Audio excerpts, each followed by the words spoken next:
Before we start today's show, we want to invite you to stick around at the end of the episode to enjoy a preview of a new podcast that premieres on July 14th. As the industry's exclusive cannabis podcast network, MJBulls is proud to present Women Leading in Cannabis. Join host Kira Reed each week for inspirational discussions with women who are leading the cannabis industry.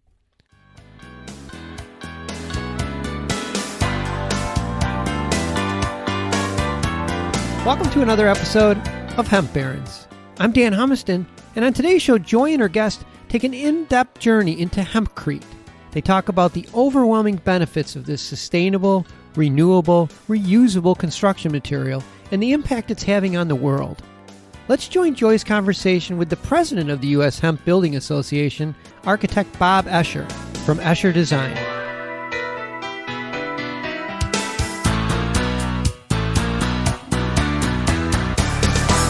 Well, hello, Bob. Thank you so much for joining us on Hemp Barons today. Joy, it's a pleasure. Anytime, please. I look forward to speaking with you. I get to interview a whole lot of heroes on this show, and I just want you to know, brother, that you are such a hero because we're talking about HempCrete.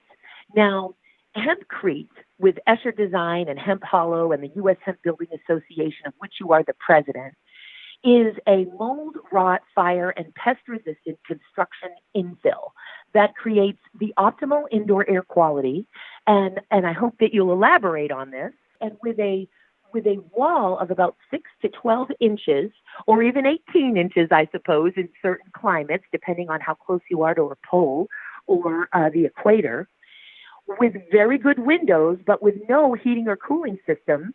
HempCrete will allow a home to stay at an interior ambient temperature of about 60 degrees Fahrenheit throughout the year, in conjunction with the fact that over 50% of our annual landfill waste is from construction waste for toxic, off-gassing, inferior, temporary materials that we have begun to use as a society to create structures. So here you come in as the hero saying, I'm going to take on HempCrete and I'm going to find a way to not only improve construction, heal the planet, but also use that incredibly valuable stock of the world's most versatile, valuable plant, the hemp crop. Bob Escher, what turned you on to the hemp plant as a licensed architect since 1988 in Vermont? Well, Joy, number one, I'm hardly a hero, but I appreciate the statements that you went through on that. I'm looking at myself as strictly a messenger. And that said, the way we started was about 4 years ago when my son Alex, who's my partner in all this, came to me and said, Dad, have you ever thought of bringing hemp into your practice as a building material? I just said, no, what are you kidding? I do luxury homes, I do second homes, I do libraries, country clubs. HempCrete was not on my list. But Alex really pushed me on it, and I said, okay, let's go. So the short and long of it is we went out to Colorado in the spring of 2017 to NOCO, and we met Kelly Thornton, who is Left Hand Hemp, and he does classes teaching people how to build with hemp. And at the same time, Kelly knew Eric McKee, who was looking to build a small building on his property in Denver, and actually was hoping that an architect could be involved with him. So the three of us got together, and it was just destiny that we did it. What ended up happening is we went through the motions of designing a small 16 by 20 post and beam barn. And because this was in Denver, in the suburbs, we had to go through the zoning. We went down to the city zoning office. When we went to the lady who was assigned us, said, okay, this is just a small barn, uninhabitable. It's going to be sort of a workshop.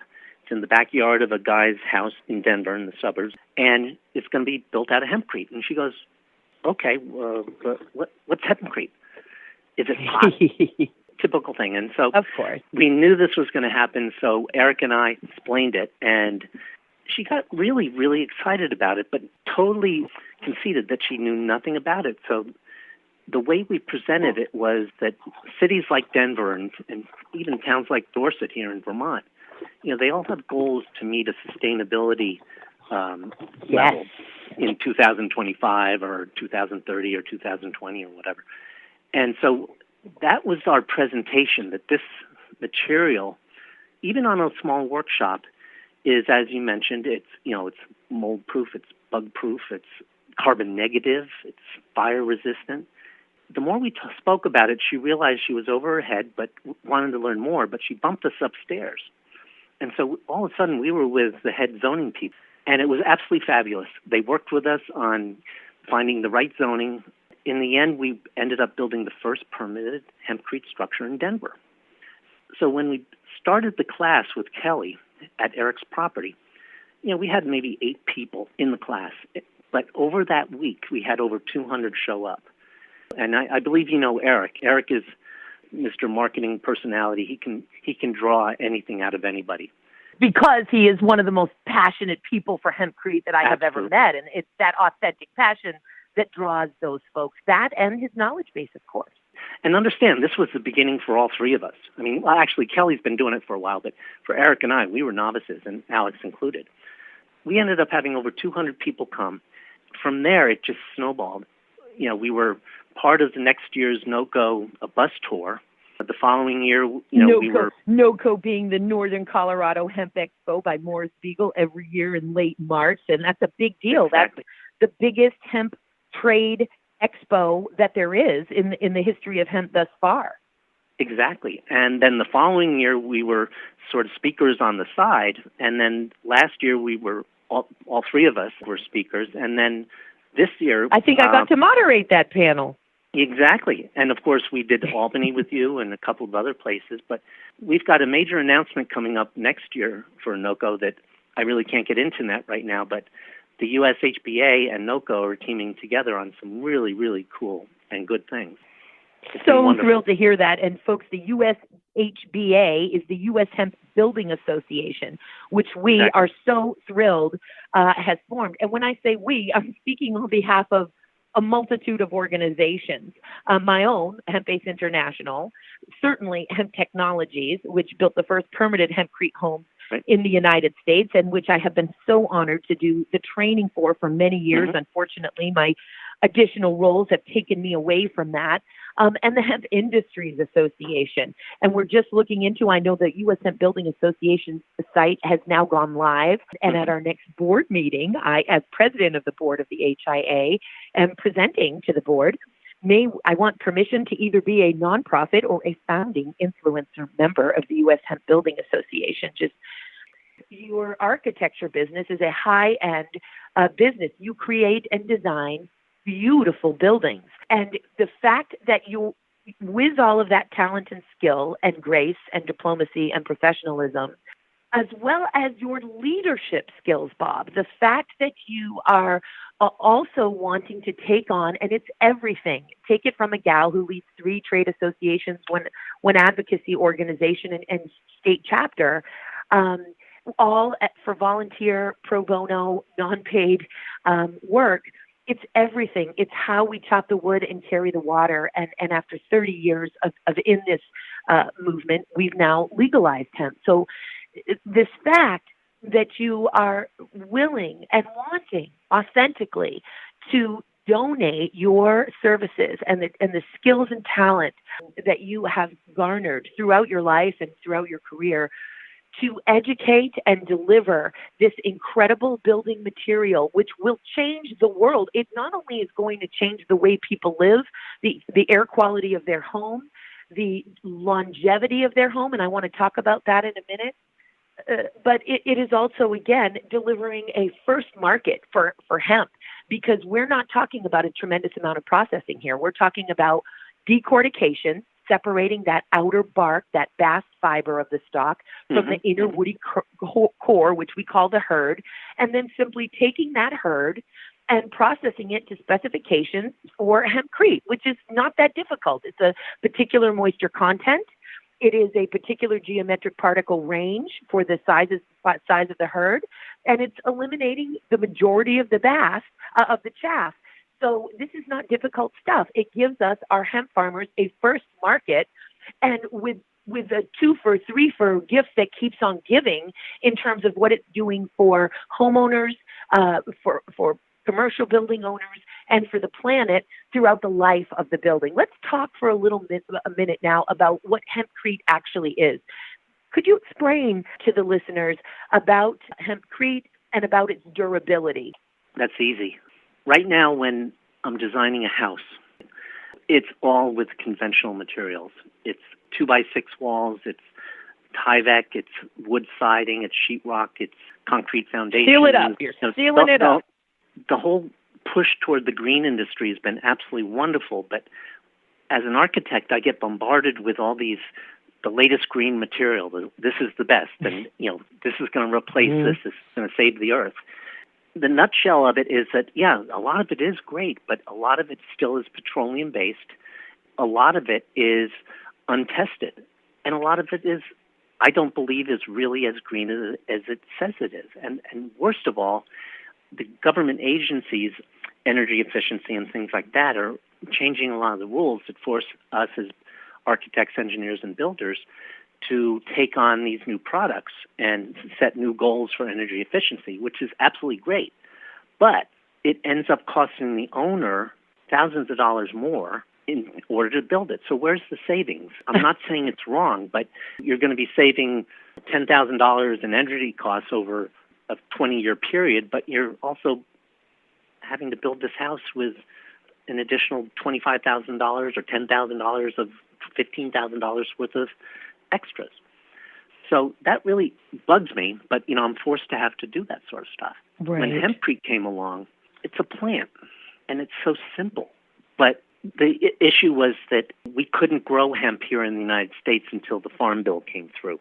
And at that point, it was a pilot study, and then when it was finally legalized to grow hemp in the United States in the Farm Bill exactly a year ago, that's when the doors are open. But the problem is still going to be the supply. We just went through the first harvest, and there were ups and downs for sure, but we can do it now. We can transport it across state lines. We can get seeds. We can do all these things. But it's a growing industry. It's starting. There are a lot of growing pains. That said, now that we can do that, instead of trying to find a way to build conventionally with all these green materials that are forced upon us, I saw HempCrete as a monolithic wall that can do practically everything. Please understand, it's still in the works. We're learning as well as everyone else in the building industry. We also have the precedent of everything that's been going on in Europe, Australia, the Orient. For years, decades, they've been able to do this. When I saw that it was an opportunity to build something that had less materials, a monolithic wall where it's just one piece. You have a stud interior, and then it could be 8 to 12 to 18 inches thick, depending on what the architecture is and requirements. But there were no joints. And anytime there's a joint or a different material that comes together, it's an opportunity for air infiltration or water leakage. That really intrigued me. But at the same time, Joy, in my early days starting this journey, and once, our name got out a little bit, I was getting calls from people that had built that there were problems and issues they were having or questions. And I realized we were all learning. And here, in a number of cases, there were some issues that I was being called in as a repair. That's when I stepped back and said, I've got to stay small. And I've got to get the message out that we have to learn how to use this, because it's not just building a wall and a HempCrete house made of HempCrete. The HempCrete reality of a house is maybe 35% of it. There's still concrete foundations, there's still excavation, there's still windows and doors and flashing and roofing and appliances and fireplaces and masonry and tile. And the HempCrete part's just a section of the house. So we have to learn how to integrate that into a building, and we have to do it right. And so my message has been, let's build small. Let's stay in the realm of outbuildings and barns and structures like that to learn, because the certifications are in the works, where we can actually have HempCrete as a certified building material that I know what the R rating is or what the insulation values are. That's 3 to 5 years from now. So why not get the contractors and architects and engineers and interior designers and plumbers and masons? Why not organize a group that we'll have an opportunity to learn together. Let's take this 3 to 5 years for all of us to experiment on small buildings. Okay, we can make mistakes, but it's on a garage or it's on a barn. My mission is life safety, period. Which is wonderful. What I want to make sure, I'm here also, and of course I've been in HempCrete for a number of years now, and on an international level, so I want to also make sure the listeners know that when Bob is saying we, I think he's talking about folks, I know he's talking about folks in America. There have been commercial buildings, Mark and Spencer's department store in the UK, successfully done with HempCrete. This is a huge, nobody had to learn or start small, in other parts of the world. Again, there is quite a bit of sophistication around this. And then even the triangle apartment units, which is a 40-unit, apartment development some years ago, which is great to YouTube. If you want to get on youtube.com, listeners, and type in triangle HempCrete apartments, what a fantastic video you'll get about that commercial process as well. So yes, we certainly do need to learn and brush up here. And this is why I think, among the many reasons why I absolutely consider you to be a hero, Bob, is your dedication to education and organizing. And that's exactly what the US Hemp Building Association is doing. The mission of that association, I just am so thrilled with. And of course, without leadership like you and Eric and others on your board, but clearly you're the chairman of the board, we can't move it forward. So let me ask now a couple of specific questions. You and I know a lot about HempCrete, but we haven't shared a lot of that with the listeners right now. So I'm going to ask some questions, and as we wrap up here, we can sort of answer them briefly just so that I can get through some of the main points here. We can mix the HempCrete, which, by the way, HempCrete, folks, is made with water, a particular type of lime, not your basic agricultural lime, and the herd of the hemp plant, that inner woody core. So we're talking 3 ingredients. We'd only need to add something else if you were in a certain climate, which would make it so that, you could continue to work with the product a little longer. But in every climate that I have worked in, it is water, a specific type of lime, and the herd. Those are the 3 ingredients, and in general, 4-1-1. 4 parts herd to 1 part water to 1 part of this lime. And we can mix that on site and cast it and tamp it, and then it needs to cure. And depending on the climate and the season, of course, it depends on how long it will take to cure. Or we can do prefab panels. And that's exactly what Marks and Spencer did, and what most commercial properties are going to probably want to do, because they're not going to want to wait for the curing time. So, Bob, can you explain to us a little bit about the place of prefab and maybe where we're at in terms of investment opportunities and infrastructure here in the United States for prefab HempCrete wall pieces? I believe the only way that hemp can be a marketable building product as a wall system will be as a prefab panel or in blocks. But I want to be clear, there's absolutely nothing wrong with the way that people are building now with, as I call the bucket brigade, in a loving way, where you mix it, you put it in a bucket, and then you form the walls. And it's absolutely the perfect way to do it, but it's incredibly time-consuming. You can't guarantee the mix is exactly the same as the walls get built. That is what the founders of the HempCrete building industry of the world did. That's how they've always done it. But it's got to come out of that sort of cottage industry and into the mainstream. So there are a number of companies that are working toward the panels and blocks, and I think that you're going to see that coming out pretty soon. I know just BioFiber up in Canada has these incredible Lego-style blocks that are being introduced down here. And I know that some of the buildings you mentioned in Europe, those commercial buildings, they use panels also. It's going to be like a modular home system, I think. Indeed. And I've had, the great pleasure and privilege of touring Dun Agro in Holland, as well as ISO Hemp in Belgium.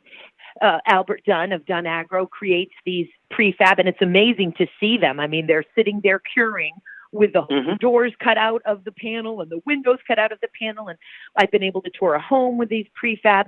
It's been interesting because those prefab panels seem to be maybe 4 to 6 inches thick. And I know certainly in Vermont, New York, where you and I live, we're going to want to see 12 inch. So I think that's going to be interesting to see.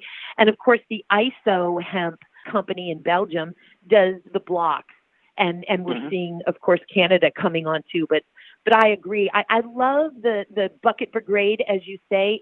It's a barn raising, so almost like, you know, like it's wonderful, and it gets everyone involved. And if you're on a budget, it's a great way to do it, and obviously a great way to educate. But absolutely, the commercial folks and folks who aren't so interested in a barn raising and community experience are going to want that speed, brother. That's all there is to it. Most people think when they hear the word HempCrete, it has this connotation that it's a substitute for concrete. And while absolutely, I don't want folks to think that we can't use hemp for concrete. They're using a hemp hurd as an additive in concrete all over the place. That is different than HempCrete, which cannot touch the ground.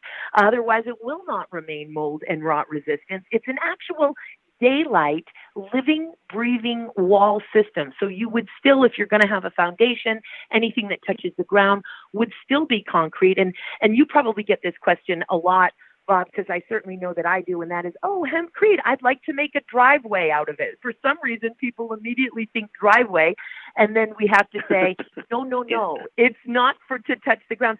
So can you explain to us why it is that HempCrete is a breathable wall system?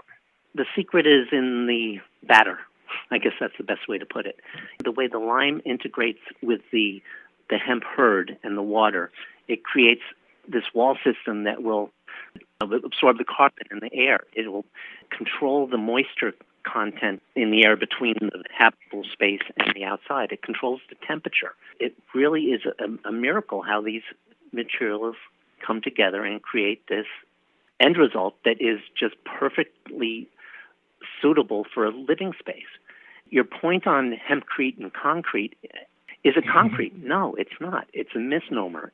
At the US HBA, we're discussing now to go on record of what should we call this. And right now, the new sort of term that is catching on is hemp lime, getting rid of the I always thought hempsolation or hemp fill, and that would really tell people what it is. Hempsolation or hemp fill. I always say if we could go back and rename it, maybe that's what they do. And I want to make sure, again, to educate the listeners truly on the science of HempCrete, that when you say the secret is in the batter, why is this product breathable? And for the construction folks out there and the real estate and developer folks out there, we're talking about why is it so vapor permeable? Why is it so hygroscopic?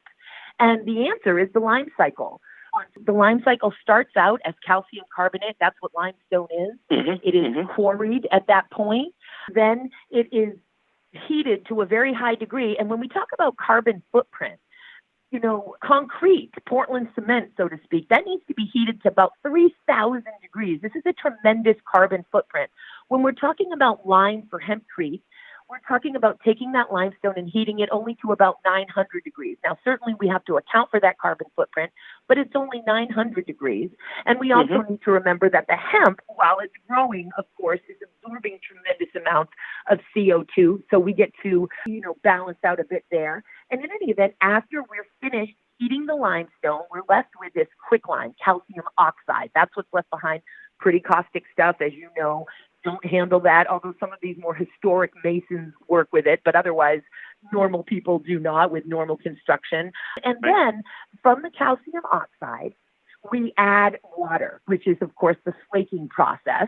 And then that leaves either a lime putty or it dries out and we turn it into a powder. And that's what we end up purchasing. A calcium hydroxide is what's left after that flaking process. Again, explaining the lime cycle here. But guess what happens once it's calcium hydroxide? You well know it wants to be calcium carbonate again. So it starts to grab carbon molecules from the air, which then helps us again with our carbon footprint. So now it's sinking the carbon, which is also what's making the wall, as you say, monolithic. As the hemp and the lime wants to turn back into calcium carbonate, it begins to fossilize the hemp, petrify it, so to speak, which makes it monolithic. While we heated it to 900 degrees, we're pushing all of this CO2 out of the lime, and this creates a spongy, porous material because when the gas is being pushed up, it creates these bubbles. And it's that porous, spongy leftover that allows the lime then to be able to absorb tremendous amount of water and excrete it back out. Along with, of course, as you mentioned, so that is not only the humidity regulation, but the thermal regulation. When we talk about R values, or in Europe, U values, with thermal conductivity and thermal capacity of an insulation, those two concepts are very difficult to reconcile. And yet, because thermal conductivity, of course, is the ability for heat or thermal energy to be transferred through a material. How long does it take for an outside temperature to pass through this insulation and affect the inside temperature? That's thermal conductivity.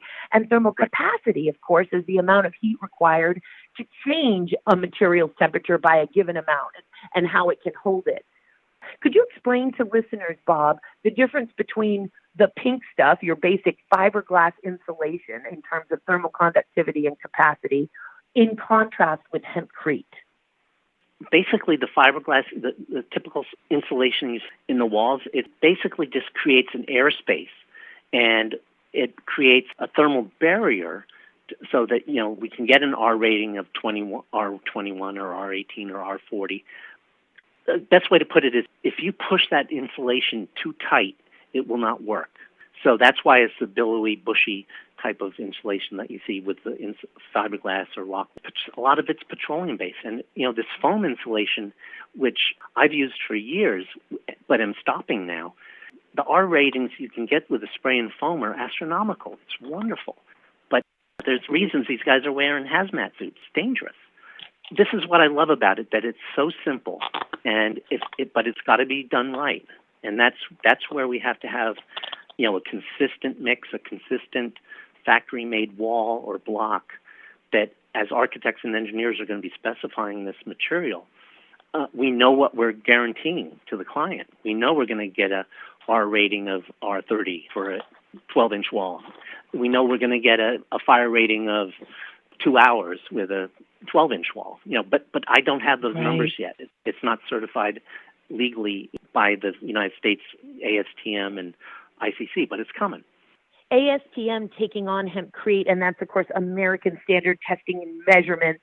It is so important because we need, for construction folks and construction firms, to feel comfortable with it, and we need building and planning departments also to feel comfortable with it. So it's such a huge part of the revolution as we chop the wood and carry the water. These certification and standard folks, which of course the HIA is involved in, and certainly you are, and the trade associations and industry itself, and educating, we're all having to work in tandem together. And there's so much to talk about with HempCrete, but for one last question, when we talk about longevity and durability, once again, we know that there are structures standing that are hundreds of years old, made from hemp and lime, a 700-year-old building in Japan from HempCrete, and then the Ellora Caves in India. And of course, there was clay in those walls as well, but clay and hemp and lime. And those walls are some 1,500 years old. And where they used this HempCrete with the clay on those walls, the beautiful cave paintings are still preserved, whereas other parts of the Ellora Caves, these ancient caves, which are carved, and it's quite a bit of architecture in those caves, that didn't use the hemp and lime and clay. Unfortunately, rodents and time have really worn away at those paintings. So we have yet to see with modern construction how long these buildings will last. I predict they will last hundreds of years, but we wouldn't want to mislead anybody. We're learning in the new age how long they'll last. But let's talk then something we do know about, and that's recyclability and reusability. Bob, could you speak to the listeners about that in terms of what happens when the life of your HempCrete home has ended? The buildings I've been building over the last 30 years, I'm building for the lifetime of the owners, okay? And I've been doing it long enough, for better or worse. A lot of my newer clients are children of the original owners that are moving on, either adding on to the house or building something new. So I'm seeing a multi-generational impact on my practice in that way. I also know that when I'm building a house, I'm putting a roof on that has a warranty of 30 years or 40 years. I know that there's warranties on the appliances. I know that there's warranties and time limits on the structural elements and things. How long is one of my houses that I've built conventionally going to last? I would hope 100 years, but it comes down to maintenance, plain and simple. You don't paint it, you don't take care of it, it's going to fall apart. As far as hemp and building with HempCrete, your examples are perfect. There's things thousands of years old using primitive construction methods. How long will a HempCrete house last? That's still to be seen, obviously, because we're so young in the industry. But if and when a house made of HempCrete has to be taken down, but the hemp can just be left buried in the ground because it'll just recycle itself into the ground and not cause any pollution or any issues, even with the lime all through it and the plaster finish on it. It's totally biodegradable. I don't want to think about having to demolish my HempCrete houses, but that's the way it would happen. I know that when we do demolish a house now, to take an old house down and put a new one up, there's 4, 5, 6 dumpsters worth of junk that just go to landfill. That's a lot of junk and a lot of petroleum-based issues that are going back into the ground in a bad way.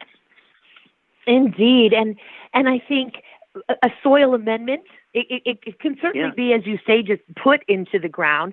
It can also be purposefully scattered about as a soil amendment and even cracked up and put back in, not as a full batch, but a little at a time added into the new batches of HempCrete.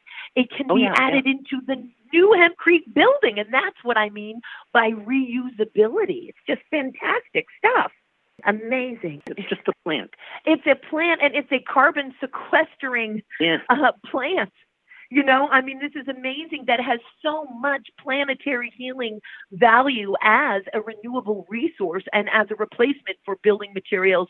And as many listeners, our regular listeners hear me say all the time, human and animal food, nutrition, body care, nutraceuticals, pharmaceuticals, paper, textiles, building materials, biocomposites, industrial sealants and coatings, nanotechnology, biomedical applications, energy and fuel. Oh my gosh. Amazing, amazing stuff. And before we get off the line here, Bob, this has been wonderful, and I can't thank you enough, and we're going to definitely have you on again. There are many people out there wanting HempCrete services, wanting to build an outbuilding or a new building, and I know you're starting small. There's a lot of folks wanting to start small. How do they get in touch with you? And also, how do folks join the US Hemp Building Association? Well, I suppose the best way to start would be on the website. It's ushba.org. Excellent, ushba.org. So, Bob, how can the listeners get in touch with you at Escher Design and Hemp Hollow if they want to build a HempCrete structure? The best way, Joy, would be on my website. That address is www.escherdesigninc.com, and there's a whole section in there on Hemp Hollow as far as what Alex and I are doing. And as I mentioned Excellent. before, So they'll just click the Hemp Hollow tab, and they can learn all about it. And for our listeners, Escher Design Inc. is ESCHER Design Inc. One more time, Escher is ESCHER Design Inc. Bob, it has been such a pleasure and an honor to have you on today. I can't wait to have you back again. I'm excited to do more work with you. You're doing some of the most important work in the hemp industry right now. Thank you for all of it, and thank you for being with us today. Oh, Joy, absolutely. And your support has been absolutely the greatest. Thank you so much. And friendship. More to come. Oh, you got it, brother. It's, More to come. Send our best to Alex from Hemp Barons. Thank you so much, Bob.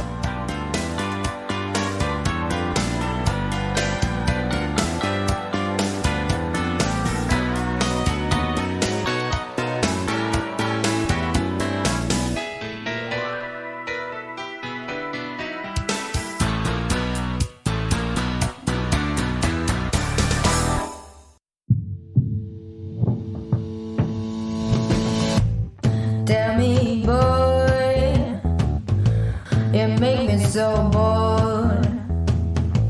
You need to walk the other way. I tell you once more.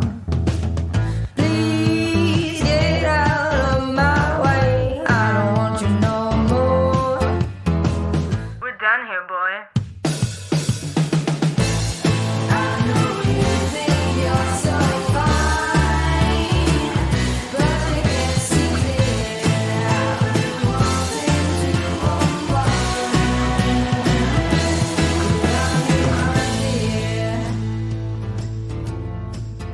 Hi, my name is Kira Reed, and I'd like to invite you to be inspired by the women who are leading in the cannabis industry. Each week, we will discuss empowerment, leadership, and what it means to be a woman in charge in marijuana, hemp, and CBD. As the founder of the Women Empowered in Cannabis community, I have had the great pleasure to get to know many brilliant and talented women who are CEOs, executives, politicians, advocates, and community leaders that are focused on creating a cannabis economy that is just, fair, and equal. We'll learn how these women make decisions, how they navigate a predominantly male industry, and what they're doing to level the playing field for women. I hope you'll join us.